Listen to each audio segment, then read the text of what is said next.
crâne et de jolis cheveux.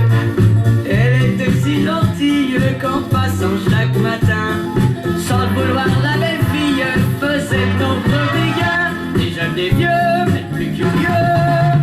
Elle avait une jambe de bois et pour que ça ne se voit pas, elle se faisait mettre par en dessous des rondelles en caoutchouc. Oh, elle avait une jambe de bois, mais comme elle portait des bas, ceux qui l'avaient pas tâté ne s'en seraient jamais doutés. Oh, oh, elle avait une jambe de bois. Elle était de Nanterre et levait un matin la fille nommée Rosière dans son gentil patelin. Fred disait ses copines, ça nous en bouge un coin. Sa vertu est en Chine, si ce n'est pas plus loin.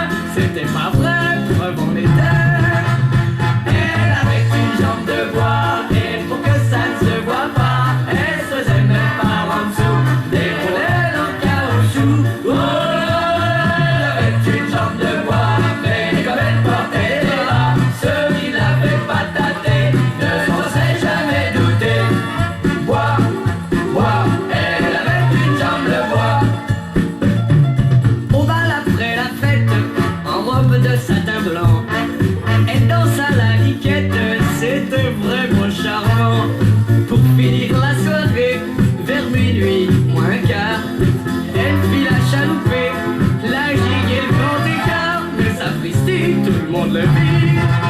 Elle avait une jambe de bois et pour que ça ne se voit pas, elle se faisait mettre par en dessous des rondelles en caoutchouc. Oh, elle avait une jambe de bois, mais comme elle portait des bas, ceux qui l'avaient pas tâté ne s'en seraient jamais doutés. Bois, bois, elle avait une jambe de bois. Soudain elle chancelle, on la voit s'affaisser. J'ai le mal de mer, dit-elle, ça commence à presser. Couchée sur la grosse caisse dans les bras du piston, elle mit la drôlesse au monde d'un gros garçon. Mais le chéri avait surpris.